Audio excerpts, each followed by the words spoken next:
So the skill that's made me the most money in life, it's not AI, it's not marketing, it's not sales. It's something that nobody really talks about because making a video in it isn't sexy. It's not gonna bring in a ton of clicks or likes. And so if you don't like actually making money and you don't wanna hear the dirty stuff on what it takes to be successful, then please go ask your wife's boyfriend for permission to go back to watching brain rot content on YouTube. But jokes aside, let's boil this down like this. Right now, I'm willing to bet that you have some big goal that you want. Maybe it's financial freedom, maybe it's time freedom, maybe it's location freedom. Whatever it is, I'm willing to bet that you have some kind of goal where you want to level up in life. But you haven't achieved that goal for one of two reasons. Number one, you either haven't started working on it, or number two, you are making progress in it, but you're not moving fast enough. However, strategically, there are probably a handful of key things that if you just changed or approached differently, you would get to your goal way faster. We are going to call those key things your bottlenecks. So picture I really wanted to make a mess and I just wanted to like pour all the kombucha from this drink all over myself. It doesn't matter how much liquid there is in here. This little hole is what limits the amount of kombucha that can actually come out of the can.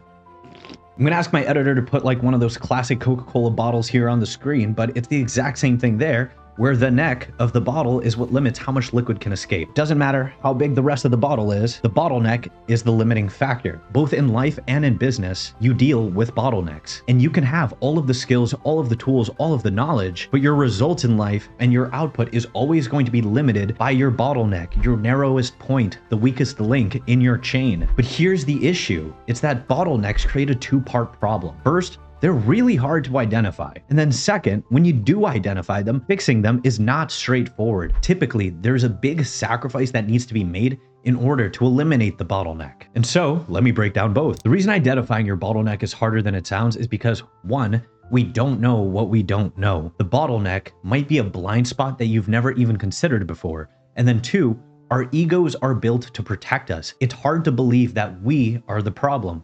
We'd rather believe that we need more marketing strategies. We need more technical skills. It's the client's fault. It's the economy. The market is too saturated. Things are too hard. The training program was a scam. Basically, we're wired to blame everything other than ourselves. But I once had a mentor that told me something that stuck with me. And it was that any business owner that's making less than $500,000 a year has the same problem, the owner. Now I know that's uncomfortable to hear, but it's usually true. And so how can we actually figure out these blind spots? So I'll share with you a quick little story. So I once had a video gaming addiction and I started for looking at ways to break it. And that could be its own separate video, but one of the most powerful perspectives that I found that I carried into business came from reading Russell Brand's book, Recovery, Freedom from Addiction. And I'm paraphrasing here, but Brand said something to the effect of, the mind that creates the problem is not the mind that solves the problem. And the way that I took that into business is that typically only the people that have achieved what we want to achieve can help us solve the problems we want to solve, because they are the ones that can see what we can't see, and they're the ones that know what we don't know that we don't know. And when it comes to finding these blind spots, the greatest thing that you can ask for is just somebody that's willing to be real with you, point out your errors, where they're not afraid to hurt your feelings, and they're going to be raw, ruthless, and authentic with you. But in order for them to do that, you also have to be the kind of person that can put your ego aside, put your feelings aside, and be willing and even looking forward to taking on negative criticism. But this brings us to the second problem, which is even if you've found whatever that blind spot is, whatever your bottleneck is, it's going to require sacrifice to fix it. And the word sacrifice is more powerful than we give it credit for. Like, I think on a surface level, we all understand that, like, hey, we have to make sacrifices to get what we want, but that's kind of the surface level understanding. So I want to go deep with you here, because language colors our perspective. And if we're using weak language, we are going to have weak perspectives. The word sacrifice is a spiritual word. It comes from Latin, sacra plus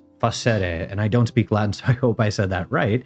But a sacrifice is a sacred act, and it has a two-part meaning. The first part is that a sacrifice means to voluntarily take a great loss and transform it into a holy act. And the second part is for a greater purpose or higher value. It means prioritizing a significant future good over a present desire. And I think there's all these sacrifices that we are all willing to make, where like we're willing to give up $5 Starbucks coffee if it means we're going to save a little bit of money and just have regular coffee. We're willing to wake up 30 minutes earlier if it means we're going to get to build our business. We're willing to give up junk food if we want to lose weight. But the kinds of sacrifices that eliminate bottlenecks, especially the kind of bottlenecks that take us to that next level, they tend to be the toughest ones to make. Like, we're all okay with giving up the small stuff that we were okay with giving up anyways, like we kind of expected to give it up anyways, but the kind of sacrifices that lead to life-changing results are going to demand something much bigger from you. And typically, if that sacrifice isn't making you a little bit scared or taking you out of your comfort zone, then the sacrifice isn't big enough, especially if what you're aiming for is some kind of life-changing level up. So in my case, when I wanted to get mentorship, it meant that I had to take out a loan and credit cards in order for me to fund my dreams. In order for me to build Black Swan Media, it meant that I had to work 12 to 16-hour days sometimes. It meant that I wouldn't go on vacation for a couple of years. It meant that I was going to give up a lot of the fun things that my peers were doing. And I was willing to make these great sacrifices even though there was no guarantee of success, because I was determined to eliminate the bottlenecks. And my superpower, and the reason why in my early 20s I was able to do what most people will never accomplish in a lifetime, is because early on I learned to go and find mentors to help me identify my bottlenecks, and I was able to quickly make the hard sacrifices required to fix them. And I'm going to give you 3 examples from all stages of my business career, from when I was just starting to when I hit my first magic number milestone, which, like, back in the day I would tell myself like, oh, making 20 grand a month would be impossible, I could never do that, to when I already had a successful business, was running into scaling problems. Now, a quick disclaimer.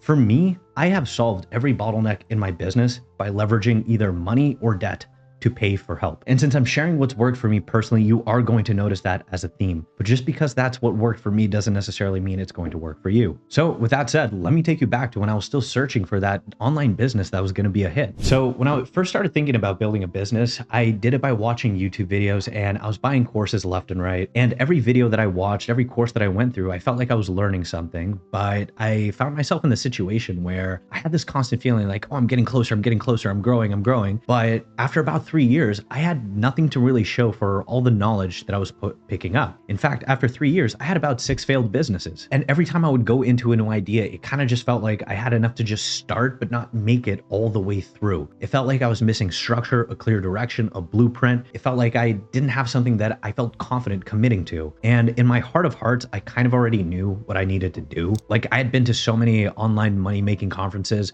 met a whole bunch of successful entrepreneurs, had friends who had made a ton of money with online businesses, and they all had one thing in common, and they kept telling me this, and it was that they invested into getting mentors. And they kept emphasizing that sometimes the bottleneck is that we have a blind spot that we literally just cannot see ourselves. That's when outside perspective, whether it's a mentor, a peer, or even someone just willing to tell you the truth, becomes the fastest path forward. And because I was never a natural at business, like, I don't think I've ever been naturally good at anything, I had all of these blind spots, and I didn't have a lot of people in my life that I could go to. I went down the road of hiring mentors. And as a side note, the difference between buying courses and getting mentors is that a course is just like another bunch of videos. It's like YouTube, but just more structured, whereas a mentor is somebody who's in the passenger seat, helping and guiding you build a business in real time. It's like the difference of, if you want to learn basketball, watching a bunch of basketball videos versus actually having a coach watching your form, giving you feedback, correcting you in real time. But anyways, the point is that mentorship wasn't necessarily my bottleneck, because that's what I knew I had to do. The bottleneck was that I was afraid of making the sacrifice required in order to get the mentor, because the sacrifice was going to be a lot of money that I did not have. And at first this seemed like an impossible problem, because how was I supposed to buy the thing that would make me more money if I didn't have money to begin with? And at first I felt kind of trapped, but after a conversation with an amazing salesperson,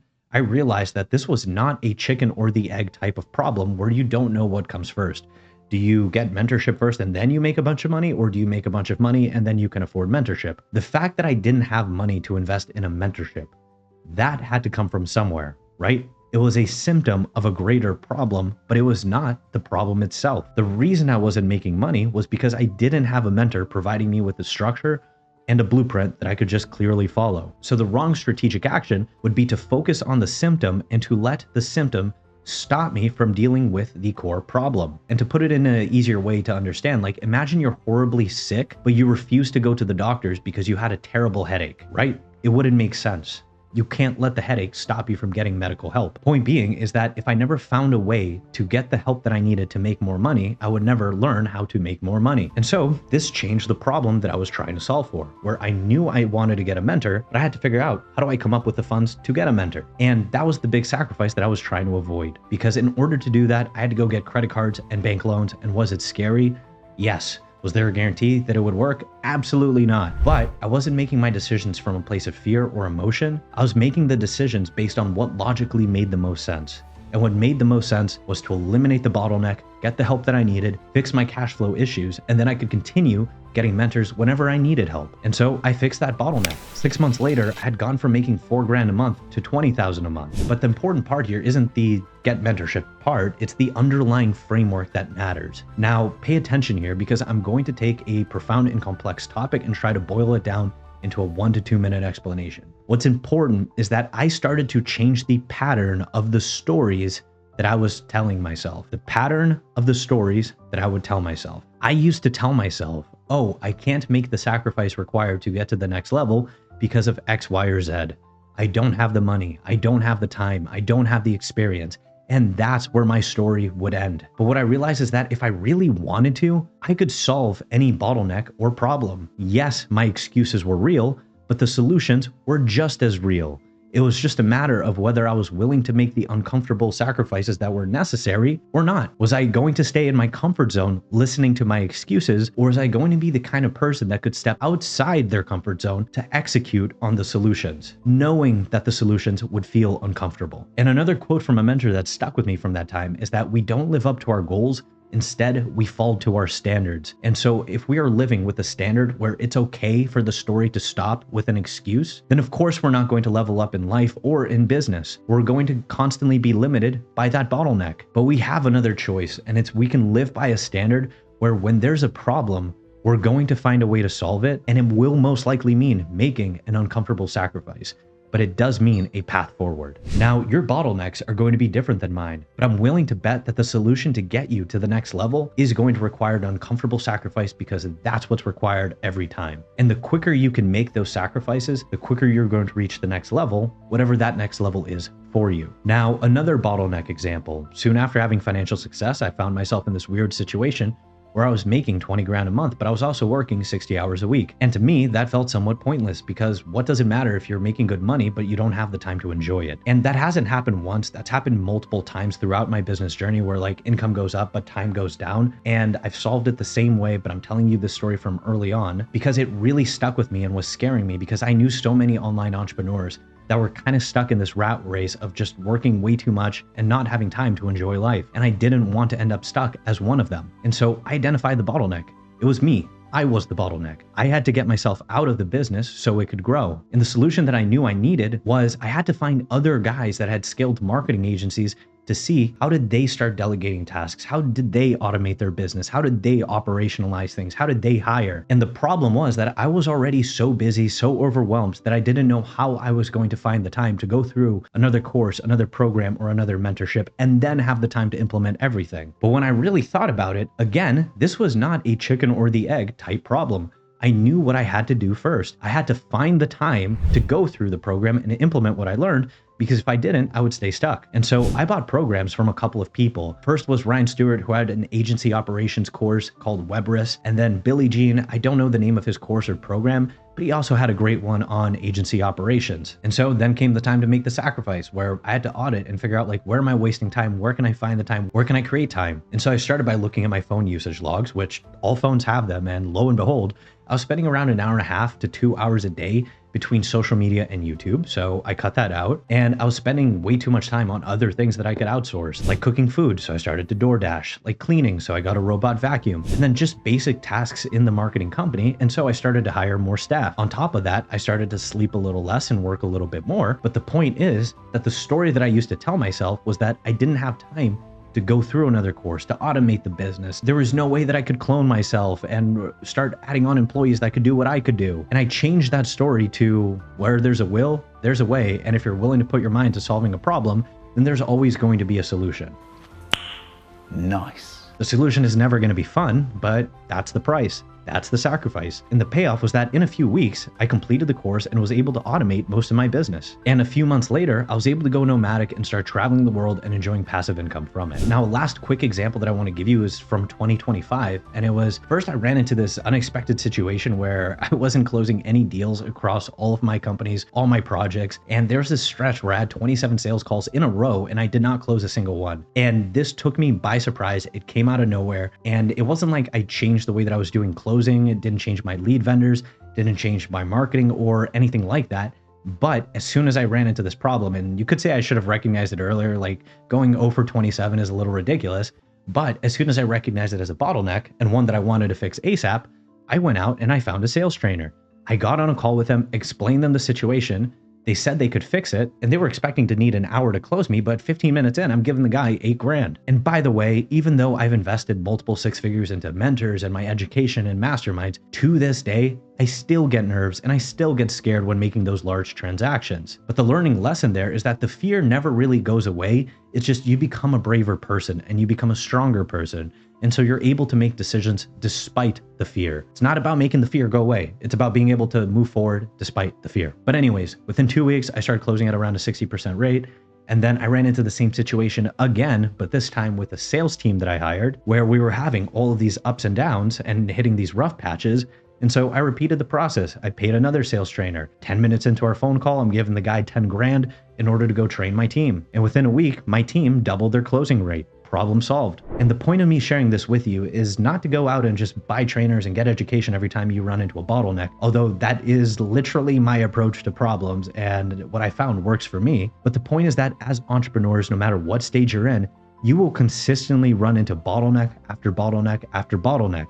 But the reason why in my 20s I was able to build a multi-7-figure business, whereas people that have been in the industry for 2 or 3 times as long haven't, is because of the ability to ruthlessly identify bottlenecks and quickly make the sacrifices necessary in order to move forward. And the reason why anyone from beginners to people that have been in the business for a while stay stuck so long is because there's all this hemming and hawing about making the sacrifices that need to be made, where they're waiting for the sacrifice to feel easier to make. They're looking for ways to avoid it or to go around the sacrifice. They're waiting for it to feel less scary or less uncomfortable without realizing that what makes a powerful entrepreneur is the ability to do the scary things while they are scary, to do the hard things while they are hard. That's what makes somebody stronger and wiser. Like, you're not a tough person if you're only doing tough things when they feel comfortable and easy. You're a tough person when you do hard things when they feel hard. Like, someone will go and watch YouTube videos for 3 years thinking that they're saving money by not dropping 5K on a training program, but not realize that 3 years of their life is worth way more than $5,000. Industry veterans will go and waste 3 years stuck at $20,000 a month thinking that they're saving money by not hiring and expanding their team without realizing that they have the potential of running an $80,000 a month business. You get the idea. Make the hard choices while they're hard and you are going to outgrow everyone around you. And your ability to grow is directly linked to how quickly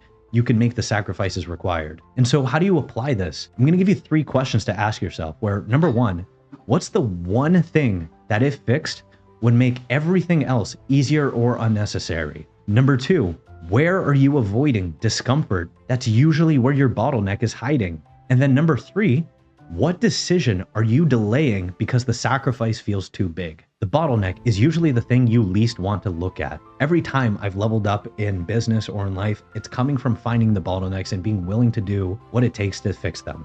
Not the comfortable thing, not the thing that looked good, the thing that actually moved the needle. And this skill isn't complicated, but it's hard because it requires honesty about where you're stuck and your willingness to sacrifice something real to get unstuck. That's the skill, and it's made me more money than every tool ever could.